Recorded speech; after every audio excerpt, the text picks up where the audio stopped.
It is my pleasure to welcome Dr. William Yimbo. Dr. Yimbo is the Education Specialist in the Office of Equity, Diversity, and Inclusion at the University of Calgary.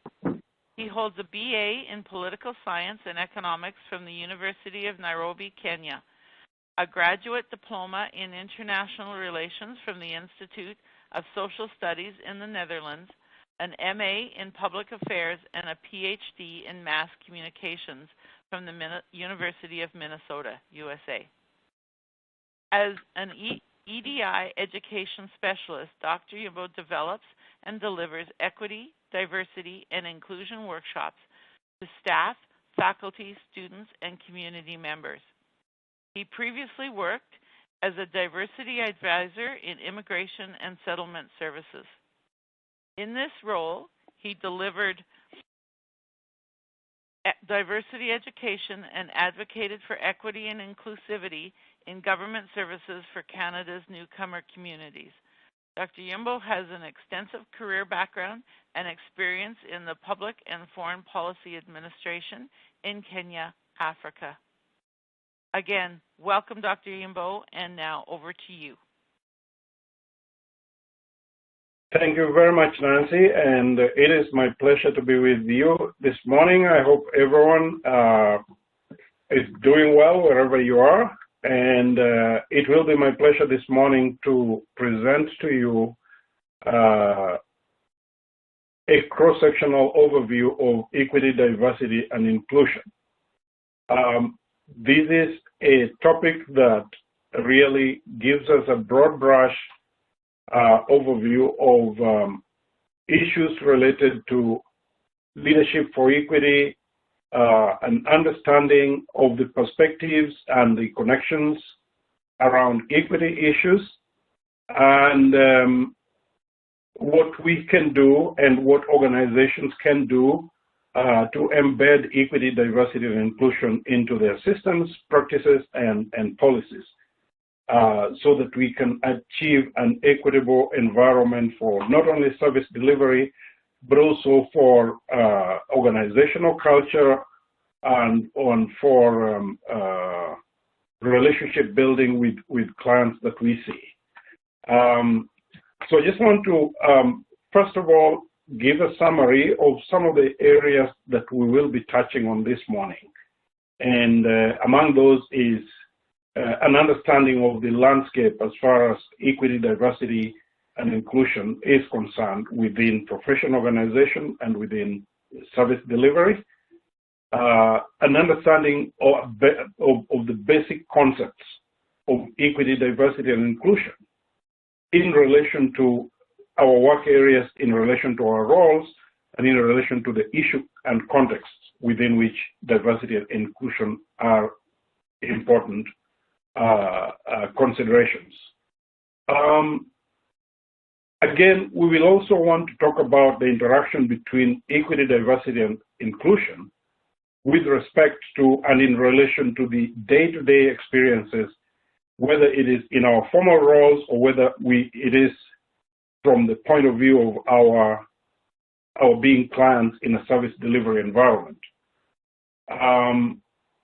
We will also talk about issues that impact equity, diversity, and inclusion in your environment. What are some of the issues that may happen in a healthcare or in a physiotherapy service delivery environment? And then, of course, talking about equity, we want to look at what it is that is relevant and germane to the issue of underrepresentation.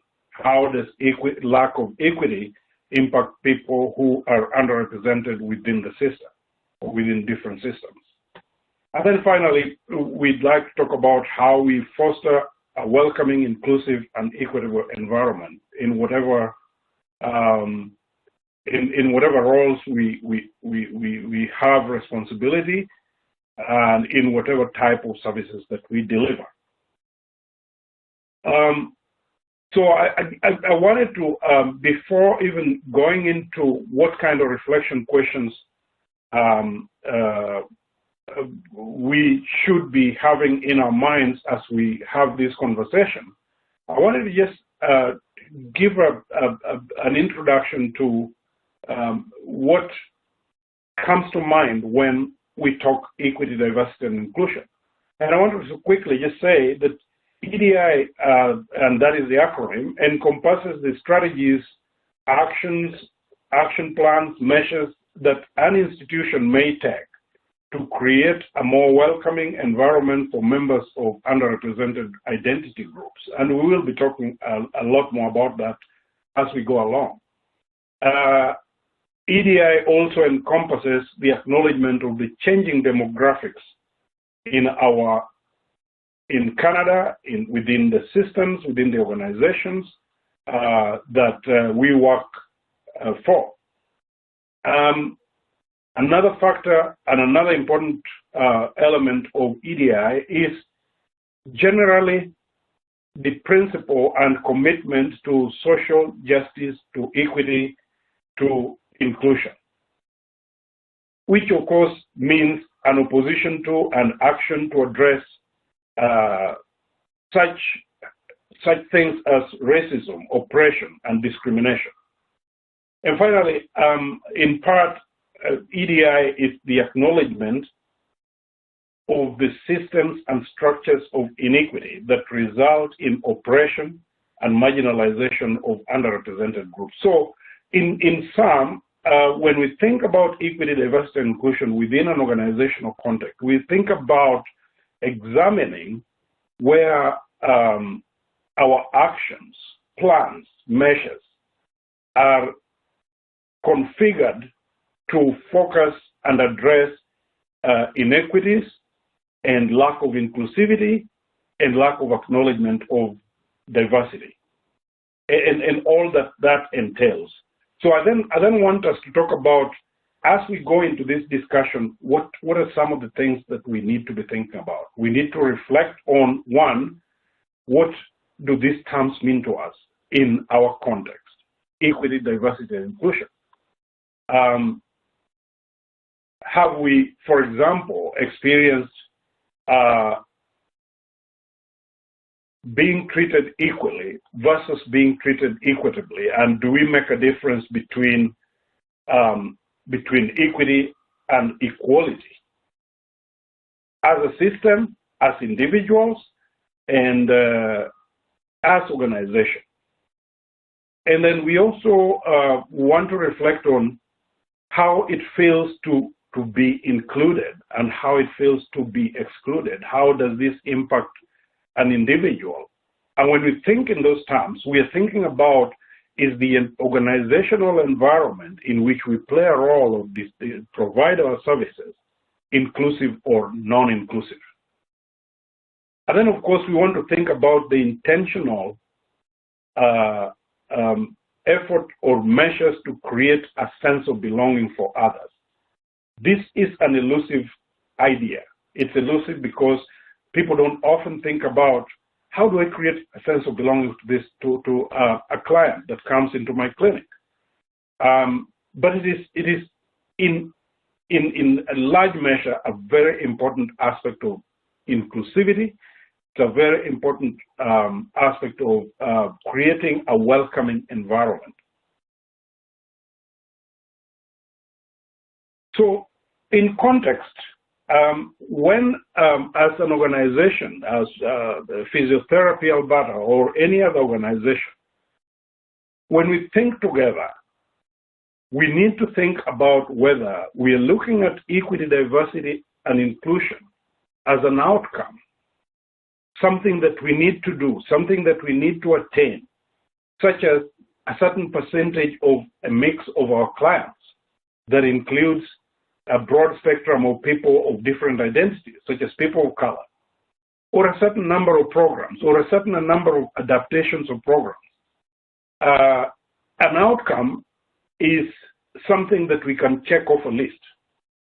But in equity, diversity, and inclusion, as you will appreciate, is about more than that.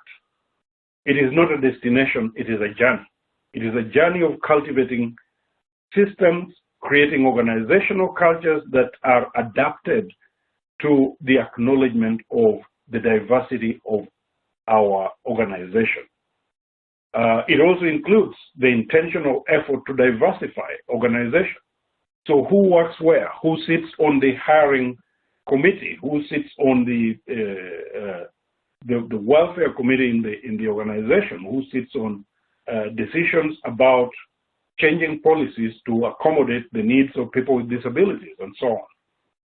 And the other factor within the context of EDI is whether professionals are, in the way they perform their roles, aware about the relationship between the climate of professional practice and the idea of inclusion. So when you discharge your services, you think about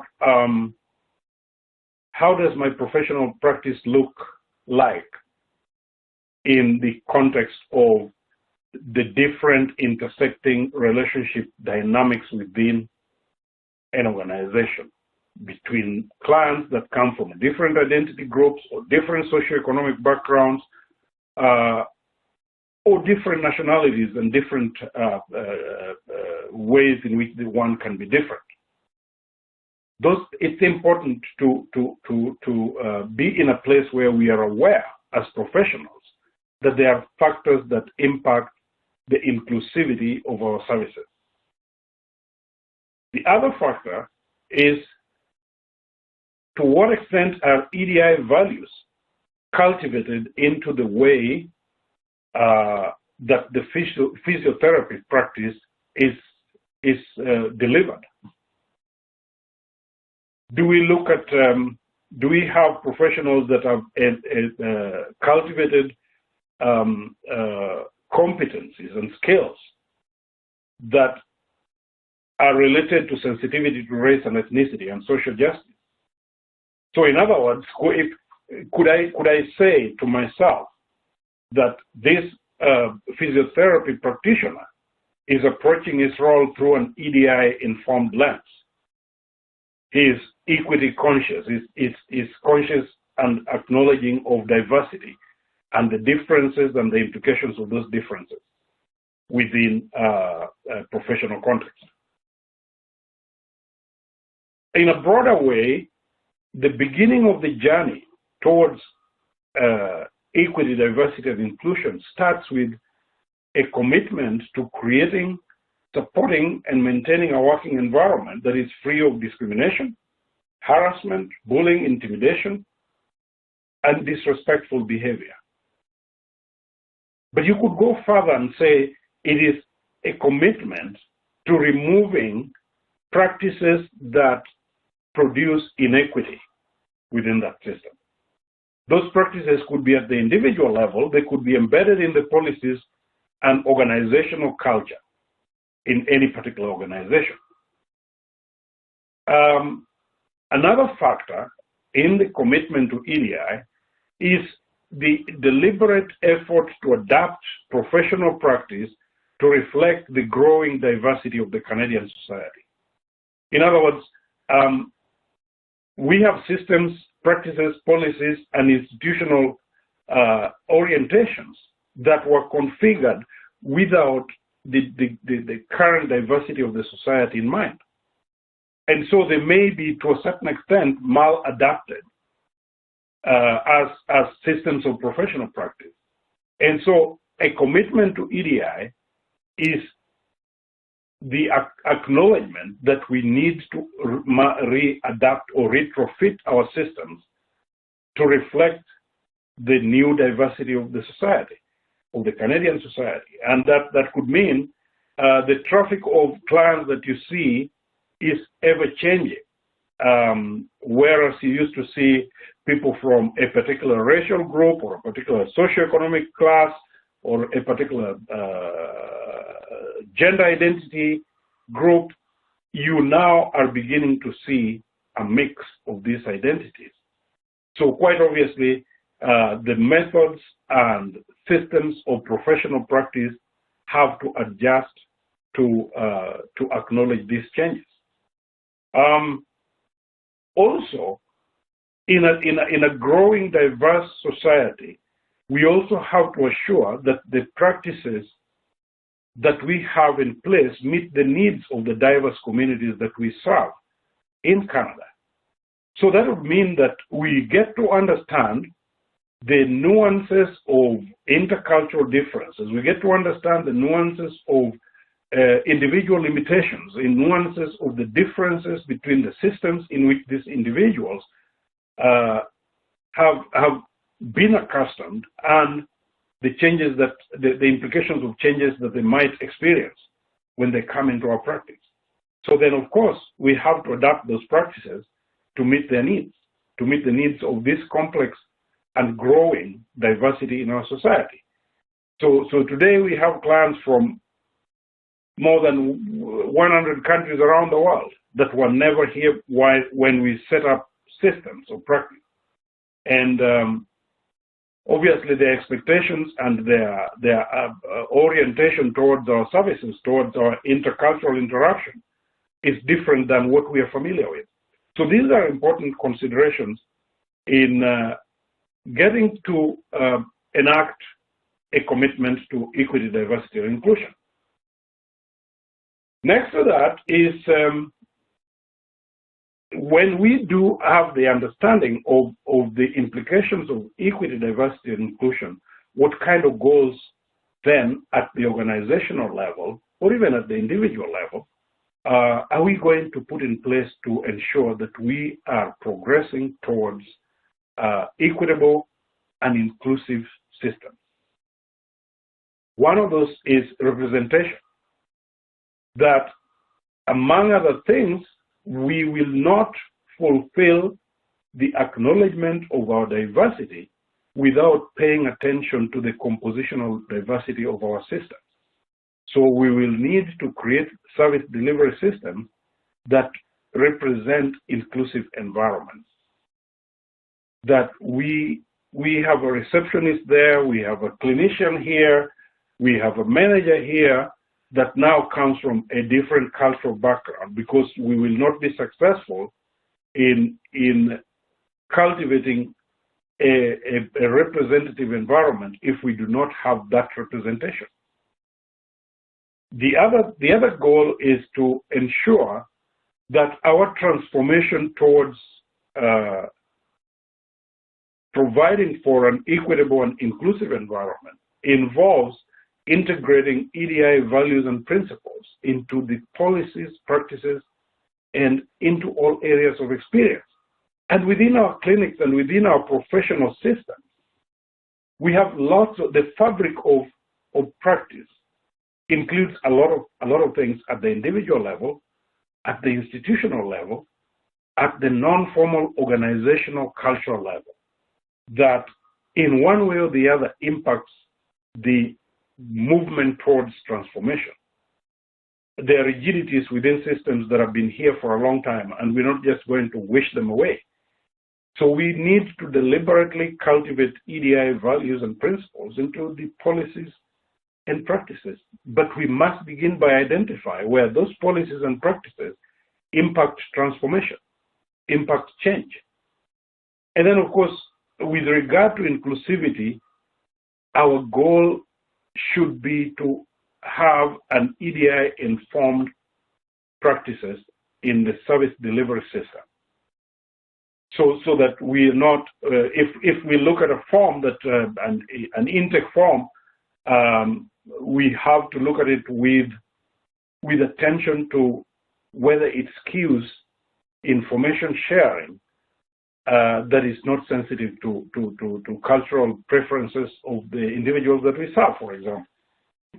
And then, of course, another goal is to, up and down the system, we have to look at whether our practice standards are responsive to the changing demographics and the service landscape. And that will mean a lot of different considerations. How do we practice receptivity? How do we practice information gathering? How do we practice diagnostic practices? So, what is it that we can ask a client from a different identity background? So I think another way to reflect on whether we are making progress towards enacting EDI in our system is to ask such key questions about whether our organization has developed a common definition and understanding of EDI. Because it could mean so many different things to different people. At the leadership level, it could mean a daunting challenge to confront policy systems that have served us well for a long time. At another level, it might mean the individual at the reception desk thinking, oh, it's about looking polite to a person of color that comes to our offices. So at the very beginning, and in the interest of getting to develop strategies and action plans that advance EDI, it is important that we have a shared understanding of what equity, diversity, and inclusion mean. And then, of course, there is the next question about whether our EDI strategy is going to be based on a mission-centered case for EDI, because it is futile to have EDI statements, EDI aspirational goals that do not necessarily serve the system. So I think there's a thorough examination of what is our mission as an organization, and to what extent does EDI, our EDI mission statement or strategic plan reflect and advance our mission as an organization. So that's an important point. Then, of course, the strategic planning, the attention to structural and compositional diversity. Do we have a tendency to think we are fulfilling, or we are checking a box by saying, oh, now we have so many different people from different parts of the world as part of our fabric? Rather than saying, are we making structural changes within the system to ensure that there is a meaningful accommodation of diversity and representation within our system? These are important progress questions to ask. The other question to ask in strategic planning is whether we are putting in place, side by side, by creating goals, are we putting in place the infrastructure for executing EDI work? Because quite often organizations put very impressive statements on their websites, in their policy documents, and say we are committed to diversity, equity, and inclusion. But there is no infrastructure in place to say we are going to address these things. These are the things that we're going to do in order to create an equitable and inclusive workplace. Governments do it by, so for example, in the government of Canada, there's the 1988 multicultural policy. That is a broad framework for acknowledging the diversity and their contribution of this diversity to the Canadian heritage. Other provincial and federal legislation, such as the Alberta Human Rights, provide protections broadly that also accommodate the needs of people of different nationalities, different identity groups. Employment Equity Act is an acknowledgement, for example, of the fact that in order to be fair and to provide justice in employment, we have to make provision for ensuring that people are not discriminated against on the basis of their identity when it comes to issues of employment. So having infrastructure is a lot of things. It's a lot of things in an organization. It could be policies, it could be focusing on practices, it could be setting up sanctions against certain behaviors and actions, and so on. So setting up that infrastructure, making that infrastructure visible, enables the organization to monitor and track its progress towards EDI. Then, of course, there is putting EDI, embedding EDI in the education and professional development of our workforce to ensure that everybody from onboarding to professional development, everybody is gaining experience or an awareness of equity, diversity, and inclusion principles. Then, of course, there is the question of the culture and the climate within an organization. Is it EDI transformation ready or not? We put in place a lot of written material that talks to EDI, but we never ask whether the climate is changing, and if it is not changing, is it something we are not doing? Climate of how people act towards one another, and so on. Of course, compositional diversity goes hand in hand with changes in hiring practices and so on. So there we go. So that is part of a leadership kind of profile and an organizational approach to how we enact EDI within our organizations. And so the leadership will need to begin by identifying, analyzing, and monitoring these systemic issues that undermine equity and undermine inclusion, and then providing mechanisms for advocating for change within the organization. The leadership for EDI requires providing space where people can identify and address EDI concerns. So where it's discrimination, or where it's racism, or where it's microaggressions, or where it's power and privilege coming into play, these issues have to be identified somehow in a systematic and a formal way, whether it's town hall meetings from time to time, or whether it is a suggestion box somewhere, or whether it is group meetings to discuss issues associated with equity, diversity, and inclusion. And of course, accountability requires that we collect and publish equity and diversity-related data. What do we see? It's not just commitment to having compositional representation, but to say that from year zero, we had 20% people of color out of the workforce of so many. Our aspiration then was to increase that percentage to 35% over a period of 3 years. So we will need, for accountability purposes, to publish data that says we have taken measures and steps to achieve that goal, achieve parity in terms of representation of diversity within our system. Of course, the other ongoing factor is regular continuing education about and awareness of equity, diversity, and inclusion issues. That people need to be up to date and updated about trends within the system. Are there continuing trends such as the criminal justice system profiling people of different cultural or social backgrounds? Or have there been recent highlight incidents where certain forms of discrimination or racial aggression have taken place, or aggressions against people because of their religious orientation? So ongoing education is about continuing sensitization of everyone about equity, diversity, and inclusion issues as they occur. So at this point, I'd like to go into what might look like a simplistic approach to concept mapping and context perspectives around EDI.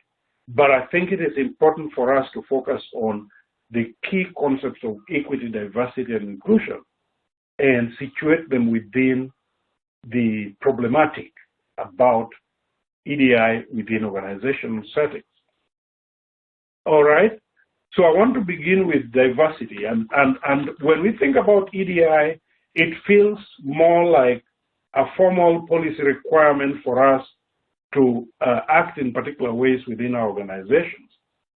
But I want to say that diversity, first and foremost, is a concept that has been put forward as part of the enrichment of our systems, that a diverse workforce produces positive outcomes for organizations, and so on. But on the other hand, that the existence of diversity within our systems creates certain issues and tension areas that need to be resolved if our systems were to become equitable. And so I begin by talking about diversity so that we understand all its dimensions and its dimensionality within our systems. So diversity, as formal definition goes, is all the ways in which people are different. And that includes how we as individuals or as members of homogeneous groups are different from members of other homogeneous groups. But we go beyond that and we talk about diversity in terms of not only race, ethnicity, gender, but also in terms of people's ages, their national origin, their religion, their disability or ability, their sexual orientation, their socioeconomic status, their marital status, their language and physical appearance. These are issues in diverse environments that produce certain tensions and dynamics within organizational settings.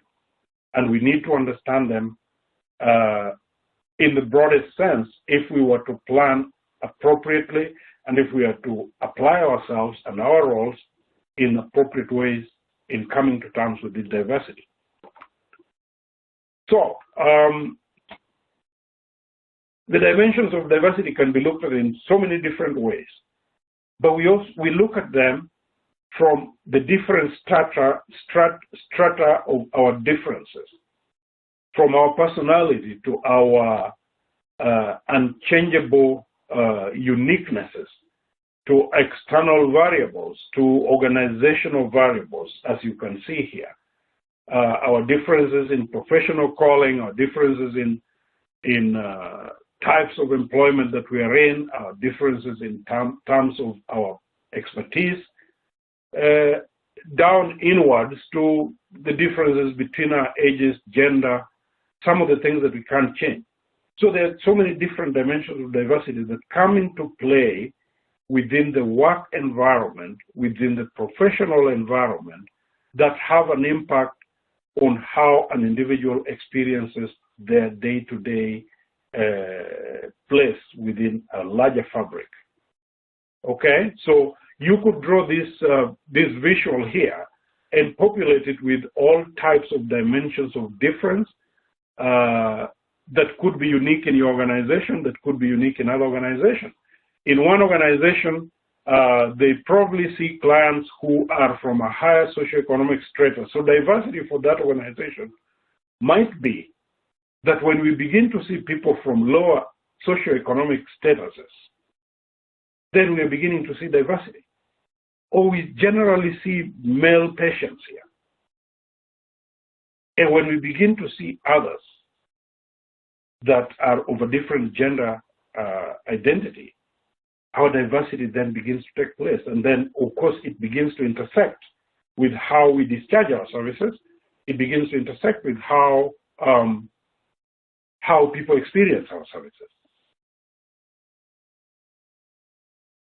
So, to understand diversity, we have to understand all the multiple dimensions and acknowledge the breadth of human difference, how different we are. We come from different nationalities, and so on, and how we come into contact with these differences and how we interact with those differences. Then, of course, diversity also speaks to the way the society is structured in terms of socioeconomic status, for example. So we might find within systems of service delivery, of access to opportunity, we have underrepresented people. We have people who cannot access healthcare services because they cannot afford it. And there are people who are marginalized in other systems of care, education, social services, criminal justice system, and so on, who they're marginalized because of their socioeconomic conditions that they come from. So underrepresentation is an important factor in understanding diversity. Another important factor is the concept of visible minorities. Who are our visible minorities? These are people who are defined in the Employment Equity Act because of the fact that their access to equitable opportunity is challenged by who they are. It's undermined because of who they are. So that some special provision has to be made for them to be able to access equitable services. So you belong to a visible minority. That is an aspect of diversity that creates complexity within systems. Okay? And so why are those dimensions of diversity important to us? They're important because we think about race and ethnicity as an aspect or as a dimension of diversity. We have to, as systems, begin to think about practices of prejudice, discrimination, biases, and stereotypes that target people because of the differences in their race, in their ethnicity. We think of lack of access to opportunity and services. We think of equity for people with mental health issues, for example, and whether the system is equitable in terms of providing for a mental health challenged person as it does for a normal person or a person without mental health challenges. Same goes for people with abilities and disabilities, and there are equity considerations there. And when it comes to other identity issues such as nationality, we think about the discrimination that comes through in thinking about a person or profiling a person as being the other.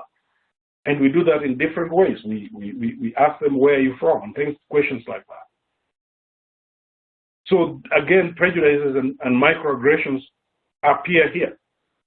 So as we think about these dimensions of diversity, we think in terms of what does it mean for a person of a different gender identity to go to a physiotherapy clinic where the typical client is male? How is it going to be for them? How is it going to be inclusive and welcoming for them? When you think about religion and spirituality, we think about where we have conflated people's physical appearance with a certain religion. So you have cases of Islamophobia, actions that people perpetrate, aggressions that people perpetrate because of fear of people with Muslim identity. When we think about age, we think about discrimination against people who are older within our systems. Think about weight, we think of biases and stereotypes that are associated with people's weights. So it's important to think of the dimensions of diversity and the context in which they create barriers and they create opportunity for discrimination and biases of all types of different kinds. So when we are to address issues and dimensions of diversity, we have to examine and address all the issues associated with expressions of diversity: gender, age, religion, sexual orientation, race, and so on.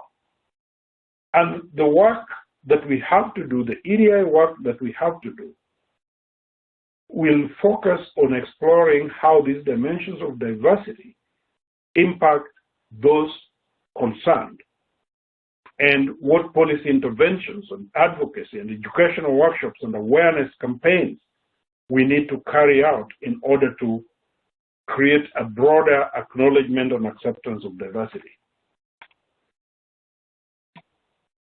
So come to the question of equity.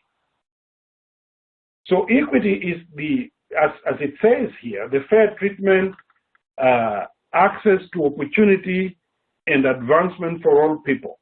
It also means identifying and eliminating barriers that prevent everyone from participating equitably within a system. So improving equity involves increasing justice and fairness within the procedures, the processes of institutions and systems, as well as in the distribution of resources. Okay? So that is, so within your system, you have to think of equity as perhaps related to the quality of delivery of services that is not differentiated on the basis of who the person is that you're serving. So we have to think of equity as increasing fairness and justice.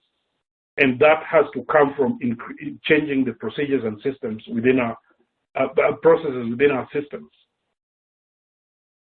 So what type of equity issues might we come across?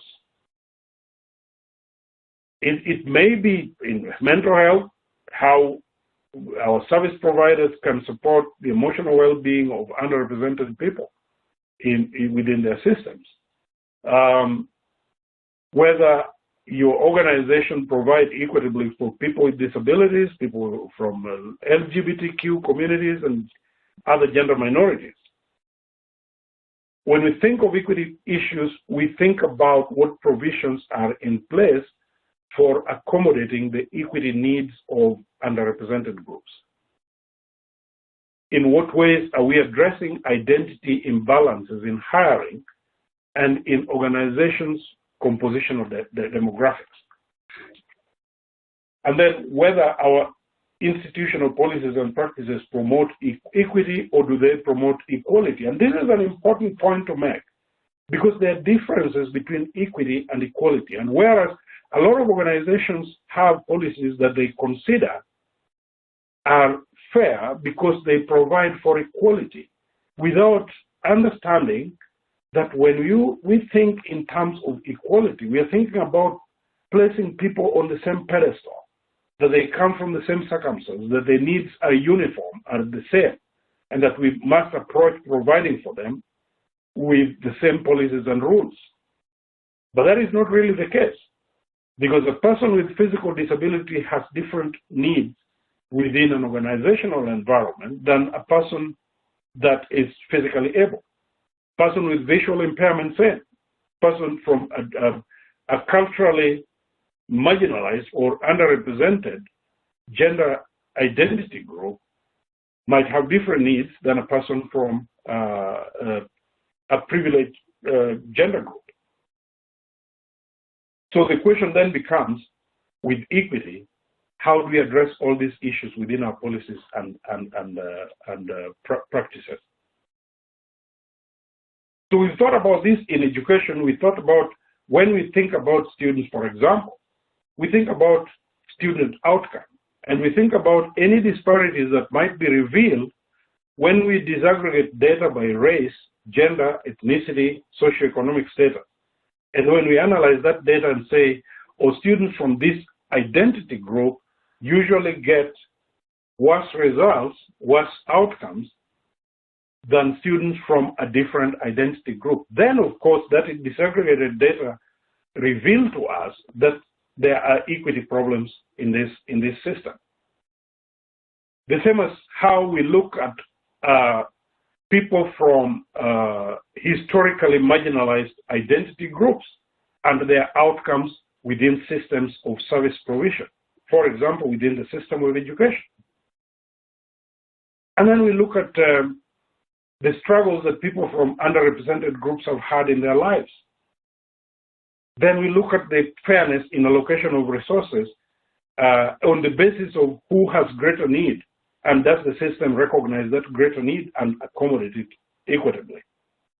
And then we also focus on eliminating entrenched biases and stereotypes and discrimination in systems such as education. But most importantly, we look at whether the system, physiotherapy Alberta, the healthcare delivery system, the social welfare delivery system, whether there's an intentional deconstruction of the structures, the policies, the practices, the norms, and the values that we assume to be race and identity neutral. In other words, are these systems equal or are they equitable? And if we maintain them as such, are we doing justice to people from underrepresented groups? This is an extra here, but it is about how we analyze educational systems in order to understand, in principle, whether there's equity in the system. So whether there's equitable access, opportunity, and advancement, and whether advancement and outcomes are based on race factors, income factors, socioeconomic status factors, and so on. So I wanted to finish with equity and equality by using this visual here to explain what the difference is. When we treat everybody equally, and when our policies and systems and structures are based on equality principle, it means that we consider everybody that comes through the door the same way. We provide for them in the same way. The danger with that is that there are differential needs for different people based on where they've come from, what their identity is, what their needs are, what their limitations are.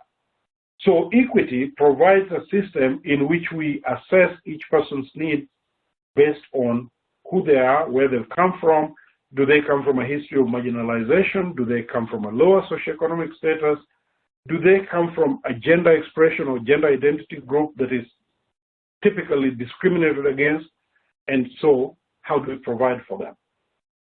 In most organizations, the reality is that we tend to provide for people on the basis of equality. And on that basis, we are blinded to the fact that we might provide a little more generously to people who stand taller within the system symbolically than those who stand short. Our ideal environment is one in which we level the playing field and we are sensitive to each individual's needs so that everybody has access to opportunity and they're treated the same. They're treated equitably, if you like. So remember the difference between equity and equality and look at our systems and look at whether those systems, our policies, structures, and organizational practices are actually equitable or they are equality-based. Finally, I want to talk about inclusion. And inclusion is about creating environments in which individuals or groups can feel or can be welcomed, respected, supported, and valued to fully participate. It means that it's not simply enough to employ a person from a visible minority group in an organization, but it is the organizational systems, the extent to which the organizational system goes to provide a welcoming and respectful atmosphere for this individual to thrive, to grow, to progress towards leadership or to progress towards their career goals. A lot of times what happens is that we like the physical representation of the individual within the organization, and we take pride in feeling that, oh, we have the identity diversity that we need. That is not enough. Inclusion ensures that differences of identity, of opinion, of views, of styles are welcomed, that different perspectives are respectfully heard, and every individual feels a sense of belonging. So when we set out to create an inclusive organizational environment, we want to make sure that all these factors are taken into consideration. Does the individual feel welcome, or is he just a person who happened in, and so you will be there, you're a prop for our identity and diversity optics, and that is enough. So inclusivity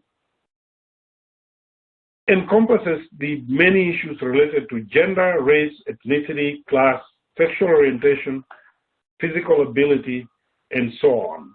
And it encompasses perceptions of inclusivity. Do people feel welcome overall? And can we reveal that through a survey? Are there experiences and interactions within the service delivery workplace environment that demonstrate inclusivity? Do we have experiences and interactions that are shaped by social identity differences, which is a typical a typical scenario within organizations, that we have experiences within the system that exacerbate and accentuate the idea of social identity differences.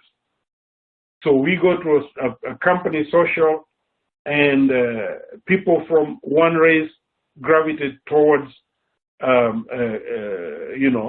small interactions within the arena of the environment, and people from different identity groups gravitate to a different direction. These are common things. They're common things, and they sort of tend to perpetuate identity differences. So then we cannot speak of inclusivity when this is the case. Do we acknowledge different cultural preferences within social events? Do we give them expression? There are, of course, perceptions of how the system responds to non-equitable practices and non-inclusive practices. That's a measure of whether the system is in fact inclusive. If it pays attention to the issues, then there is the principle of inclusivity is in place. If it doesn't, a different matter. Inclusivity also requires that we have an assessment of changes that are needed to make the system more welcoming and more inclusive for all. A lot of times we pay lip service to this need, that we're not examining the system to ensure that we understand where it is falling short in being welcoming and inclusive, and therefore we're not providing for mechanisms of creating change. So the climate for inclusivity, finally, is about the attitudes, perceptions that people have about the institution or the organization environment. And we find this out by doing periodic surveys. How did you feel? I mean, clients, how did you feel about your experience today, and so on and so forth. It is the place where people will be honest, and they will be saying, I don't feel that I was treated with respect today. And that would be true. They may not be making it up. In a few cases, yes, people might. They're human.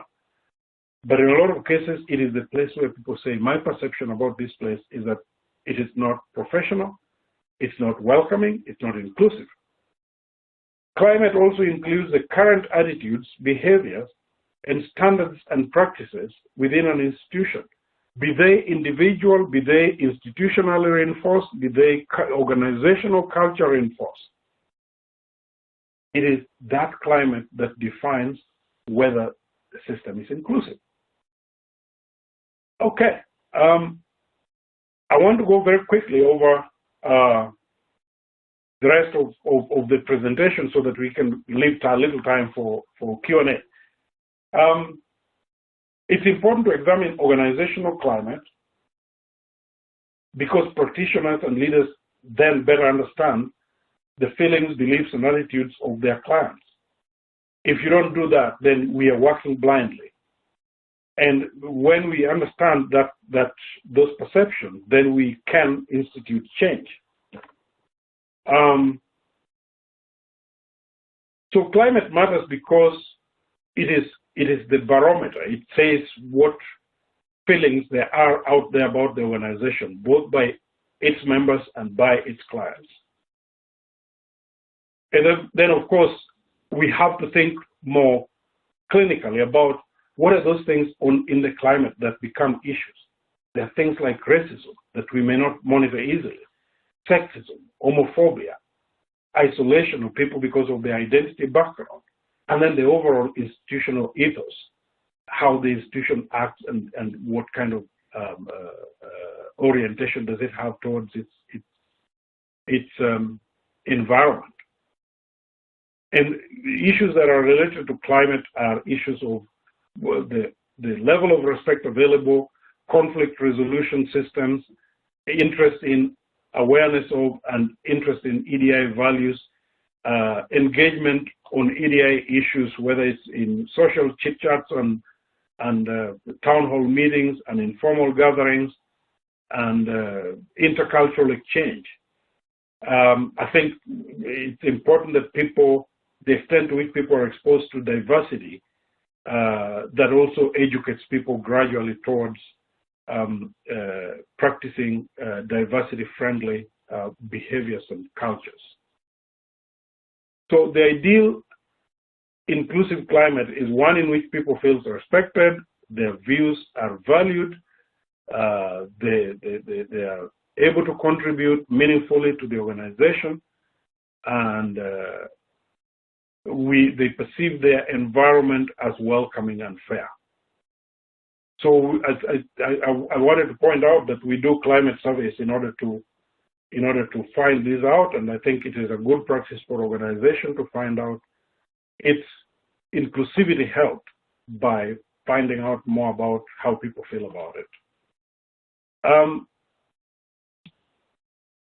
So as we've seen, EDI is about the complex interplay of all these factors: diversity, identity, power imbalances and power and privilege that is produced when people of different strata in the hierarchy of society come together.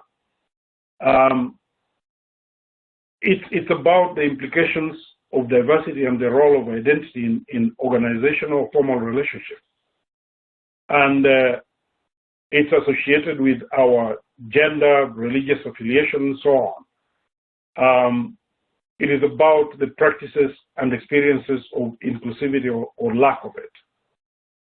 And the implications, this is about the demographics, and I think we don't really have to go into detail about this, but the idea here is that the reality of the evolving and progressively increasing diversity in Canada is in part a process of migration. Immigration creates the diversity of society, produces the children that get into the educational pipeline, become career people, and become part of organizations.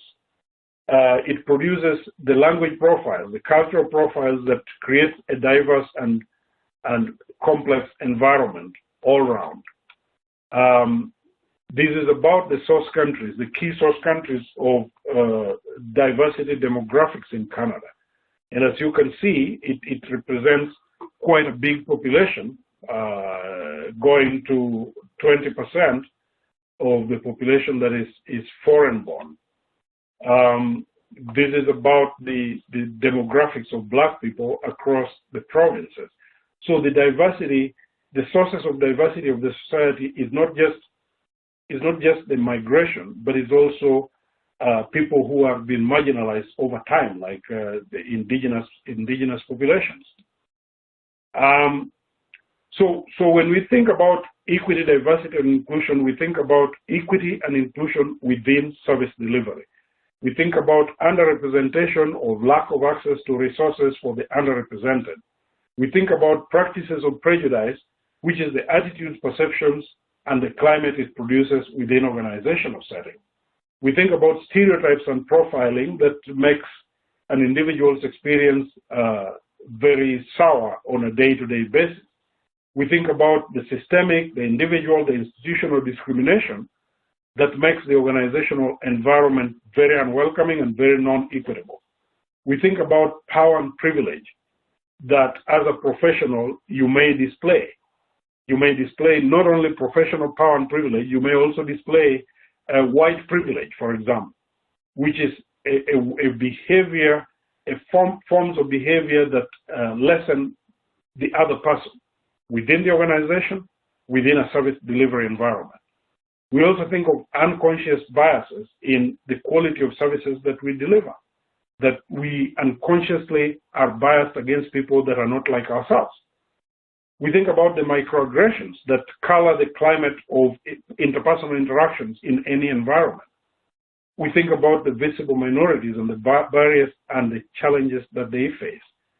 So we think about all these issues, and providing for a planned strategic approach to EDI issues is planning to address disparities between people because of their different backgrounds, between gender inequality, about gender inequalities and sex discrimination, about bullying and harassment, about accommodations for students, to people with disability, about disparities in resources for people of different socioeconomic backgrounds, and about respecting people of all religious backgrounds.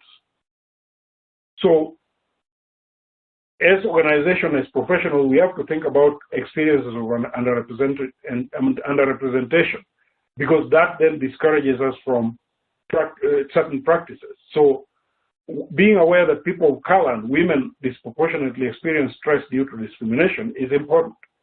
Being aware of the unique experiences of underrepresented groups in accessing services is important. Being aware of the failure of our institutions on a day-to-day basis in creating a climate that promotes diversity, inclusion, and equity is important. So our problem are that the underrepresented may remain underrepresented in many areas, service delivery included, that equity-seeking groups experience a variety of inclusion and equity barriers, that access to opportunity is not bias-free. I think that understanding is necessary for how we reconfigure our organizations to be equitable and inclusive.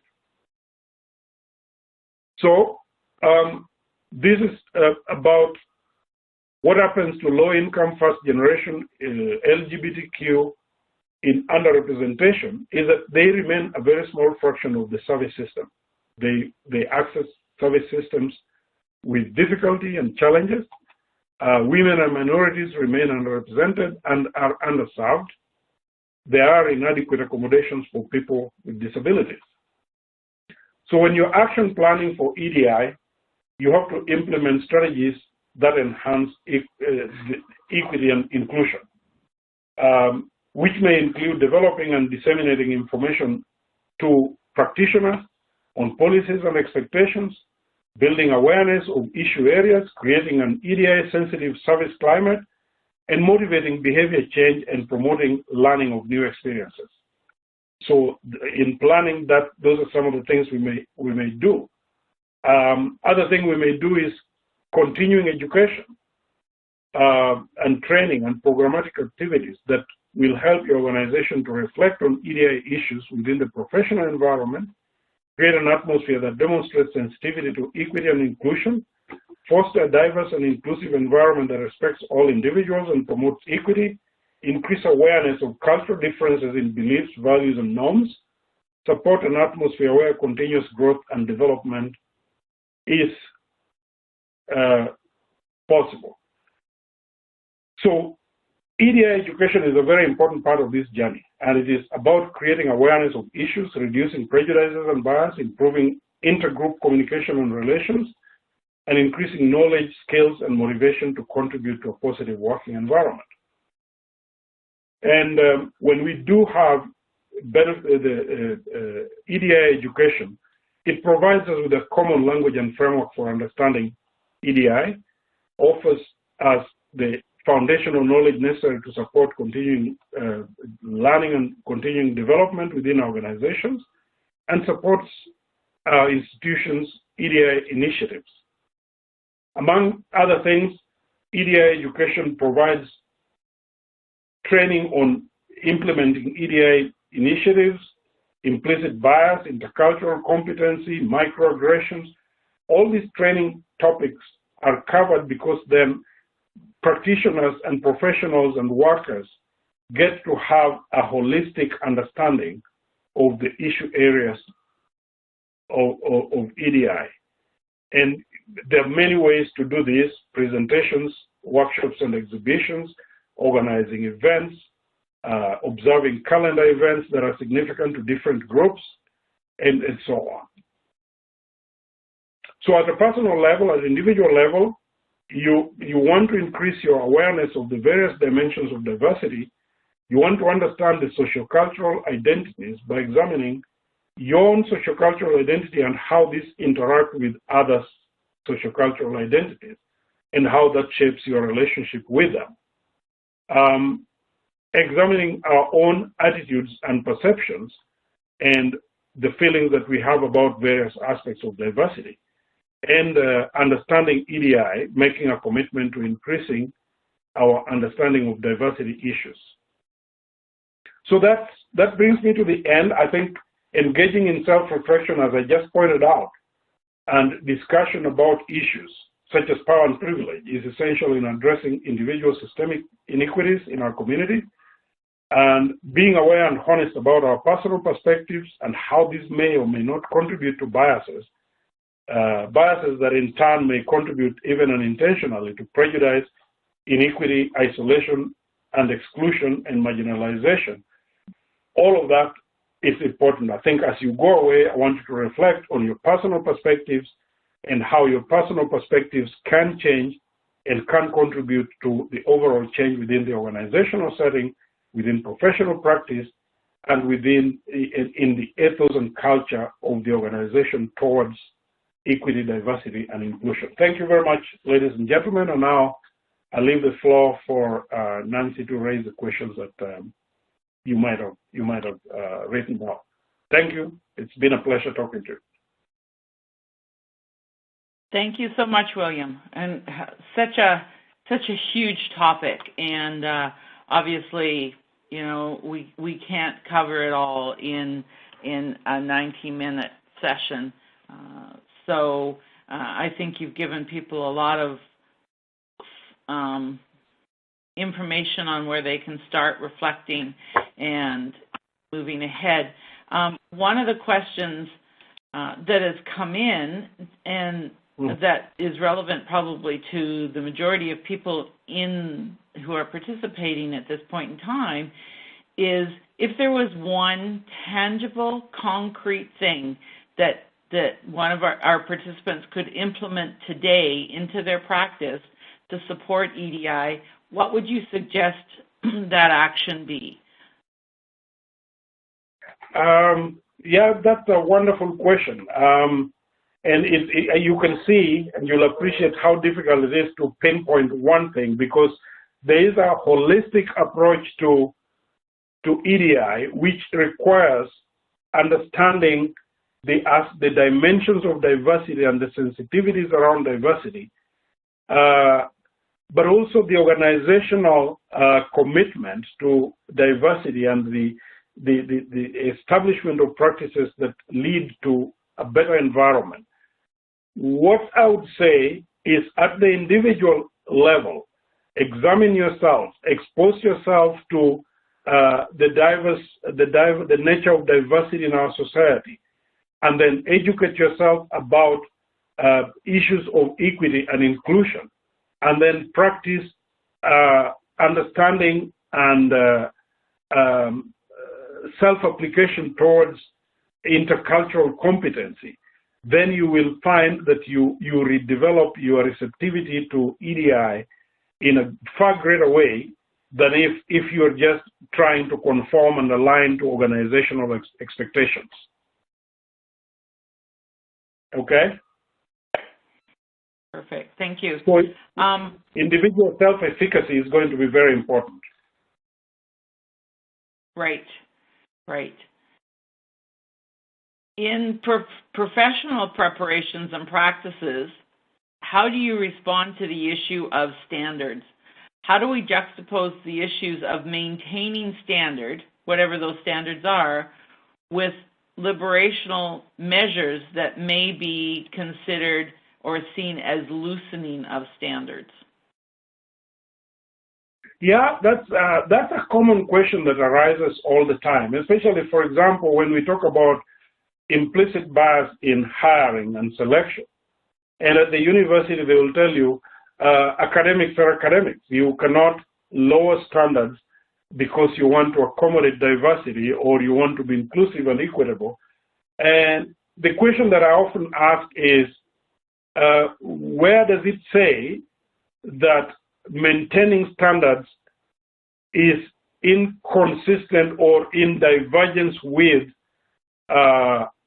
accommodating diversity? Who says it's necessary to lower standards for people from diverse backgrounds? Is that the assumption there is, and there's a stereotypical one, that because people come from different identity backgrounds, they have certain deficiencies that have to be accommodated by way of lowering the bar for them. And I think that is a misconception. I think the deficiency mentality has to go away. We have to put it aside. We have to maintain professional standards, yes, and we have to accommodate by removing maladaptation of our systems to the sensitivities of difference.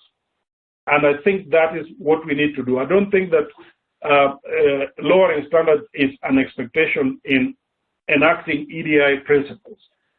Rather, I think it is ensuring that we do not exercise bias and discrimination and racism and other forms of expression of difference in doing what we need to do. So professional standards must remain professional standards, but like any other policy and practice in an organization, they have to be re-examined for where they do not provide for equity and where they do not provide for inclusivity. Okay. Okay. So, thanks. So another question sort of along that line is a lot of immigrants speak poor English. English is their second language, and understandably are therefore not allowed to apply, or not able, to apply for certain jobs. To learn proper English takes many years. Do you have any suggestions on how to address this issue? Yes, I think the very fact that from the get-go, Canada is an immigration country, is a country that welcomes people from every part of the world. That goes with the acknowledgement that there are people from countries that do not speak English, do not practice the English culture, they do not have proficiency. English is not a first language. And in order that people can be integrated within the system, certain standards and processes must be put in place. English language proficiency is one of them, and there's a difference between proficiency of the written English and proficiency of the formally learned English. So I think that organizations must think about what is the best way within orientation, within onboarding, within any other processes of getting people prepared for the work that they have to do. What is it that we can do to help them improve their language proficiency, where it is English is not a first language? So I think the organizations have to be sensitive to that, because otherwise the English language proficiency has proven to be a very serious barrier for performance and for accepting people in formal job positions, because there is the understanding, or the stereotypical understanding, that they can never learn to be proficient, and therefore they will not perform, and therefore they're not a good cultural fit. So I think organizations have to be very deliberate and intentional about putting in place measures to help people who are otherwise properly qualified to be able to function proficiently within an English language setting. I think that is important, and I think that those standards and practices are not already in place in many organizations. And I personally would like to advocate for the fact that even people who went to school and in using the French language or any other languages, they are intellectually proficient. The only problem is the medium of communication. And I think the medium of communication has to be addressed, and has to be addressed in practical and creative ways to help people to get on board. Okay? Perfect, thank you. The questions are coming in fast right now, which is awesome. Given the dimensions of diversity, everyone almost needs to be informed of EDI. One dimension puts one person in a preferred group, and the other dimension puts the same person in a marginalized group. It is without saying that this idea of EDI looks dynamic. Looks like a dynamic thing that everyone needs to do depending on the dimension of diversity we are looking at. Is this the right way to see it? Can you repeat the last statement that you made? Okay. it is without saying that this idea of EDI looks like a dynamic thing that everyone needs to do depending on the dimension of diversity we are looking at. Is that correct? Yeah. There is a recent movement that was a theoretical framework that was created by a professor, Kimberly Crenshaw, in a paper presented at the University of Chicago in 1989 about intersections of identity, that an individual may have multiple identities that subject the individual to either multiple opportunities of privilege or multiple oppressions, and that we have to look at the individual in a holistic way in order to understand the oppressions and privileges that they have in order to be able to accommodate them equitably or understand their needs and their challenges and barriers in a holistic way. So you could be like myself, Black, you could be immigrant, you could be from a lower socioeconomic status, and all of these dimensions of your identity predispose you to multiple oppressions. Those multiple oppressions are often not looked at in a holistic way, so that we think of an individual based on their gender.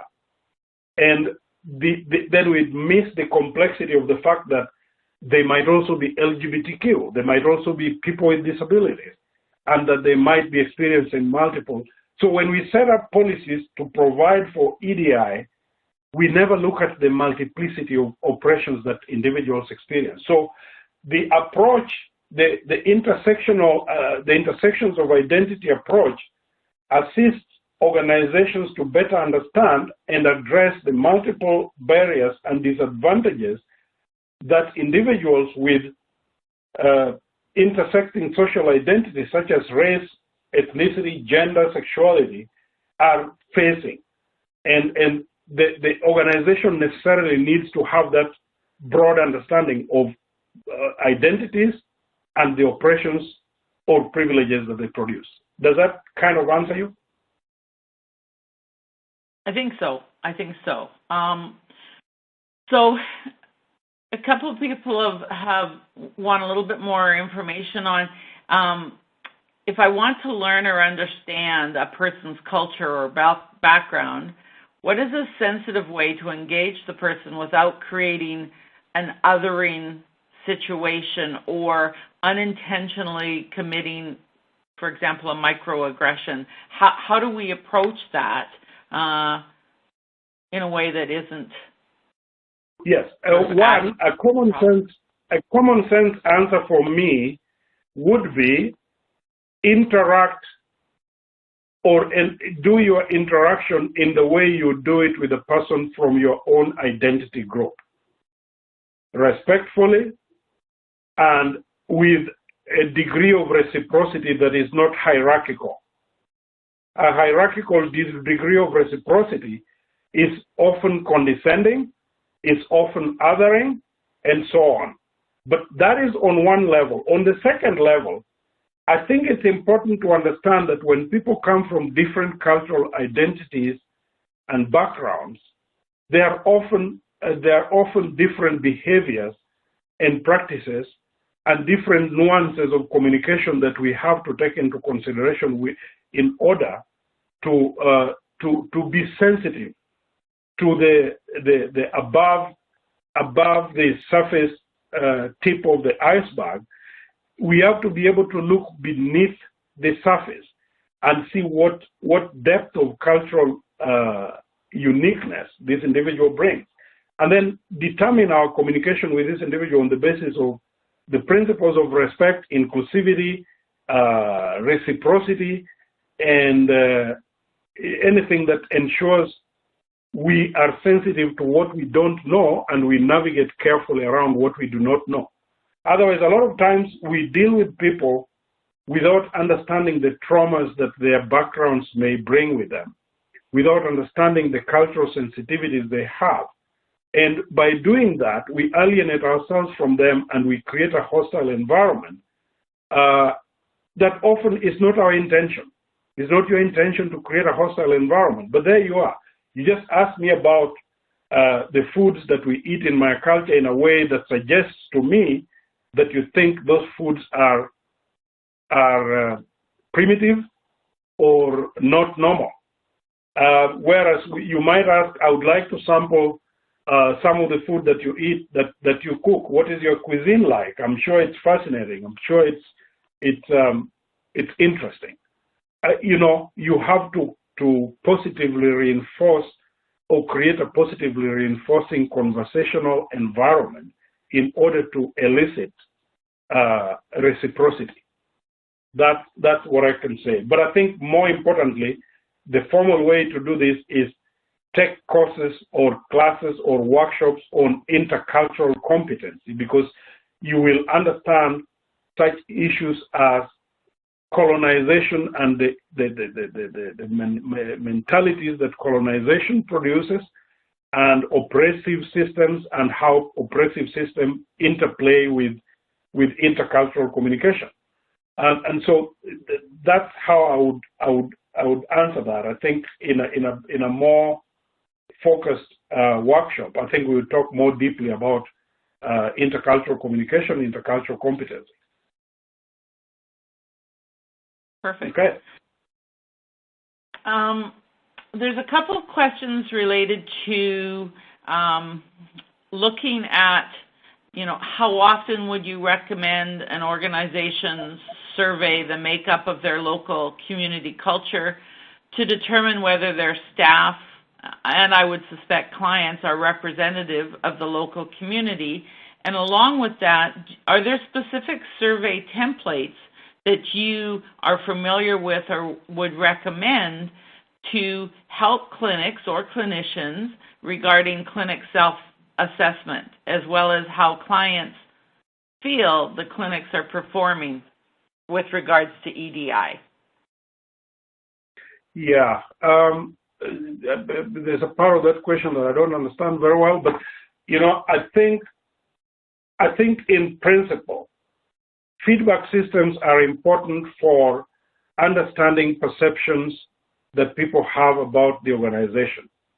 But having said that, feedback systems are shaped and designed based on what you are seeking to understand from your clients, from members of your organization, and from your staff. There are a lot of templates out there, but you have to customize your survey according to what you want to find out. You may want to find out that in the diverse client population that we have, what are some of the COVID-19 experiences that impacted people on the basis of their socioeconomic status that might inform the way we deal with the post-COVID service delivery with an understanding of what traumas or what experiences people might have had. Then you're going to design your survey questions around what did you experience during this time?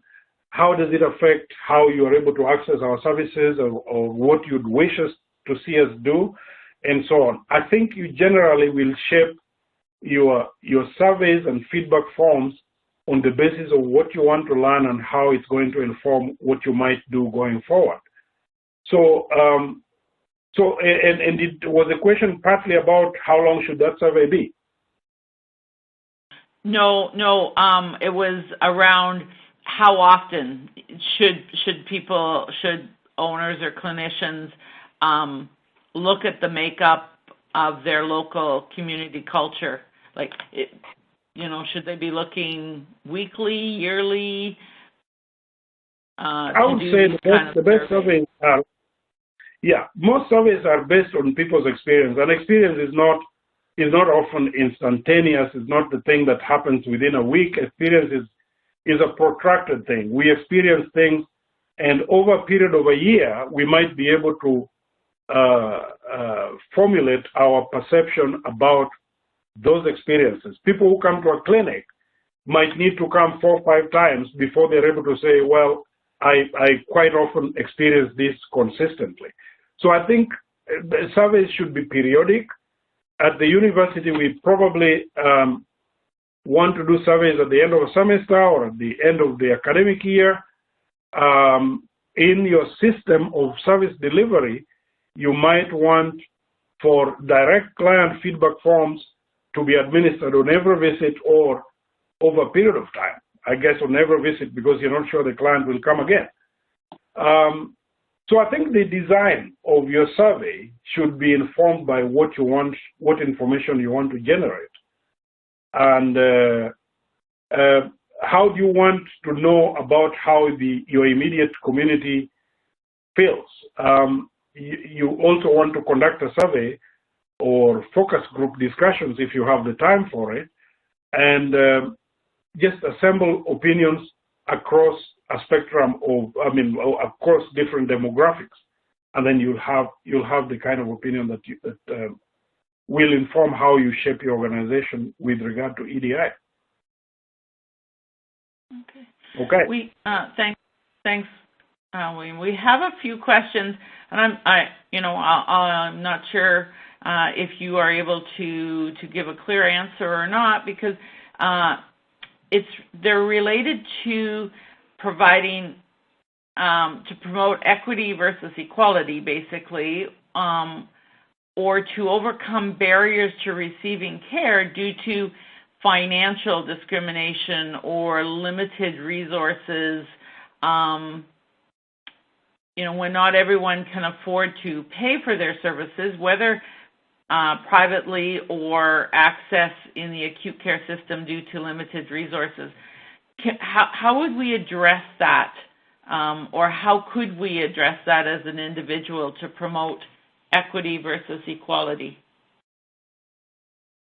So I think one part of it is one of what I said in the course of this presentation was that organizations have a duty to identify, analyze any systemic issues that create inequities within the system. So at the organizational level, if it's not something, lack of or constraints with resources, is something that requires some advocacy at a higher level to find out are there resources available to allocate to people who come from a socioeconomic background that they cannot afford some of these services. That is advocacy. Ensuring equity and equality within that context is a little tricky, because if your services are paid for services, there are no welfare provisions within the system. People pay directly for their services. That is why I think that for that question, I would say the organization has to identify what these issues are. Are they systemic? Is the system providing equitably for all socioeconomic strata?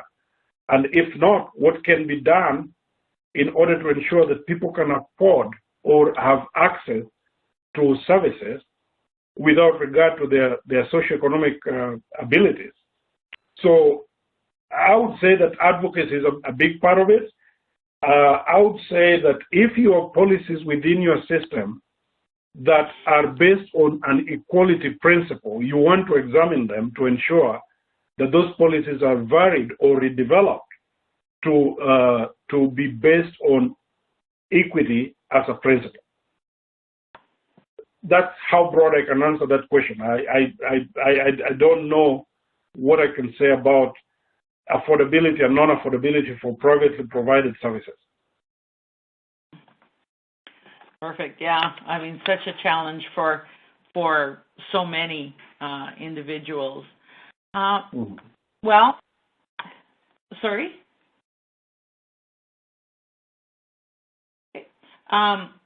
We need to finish up. I appreciate that this has been a longer than usual webinar, and I appreciate all the participants that have stayed to listen to the entire presentation. It is such an important topic and something that we need to all be much more aware of and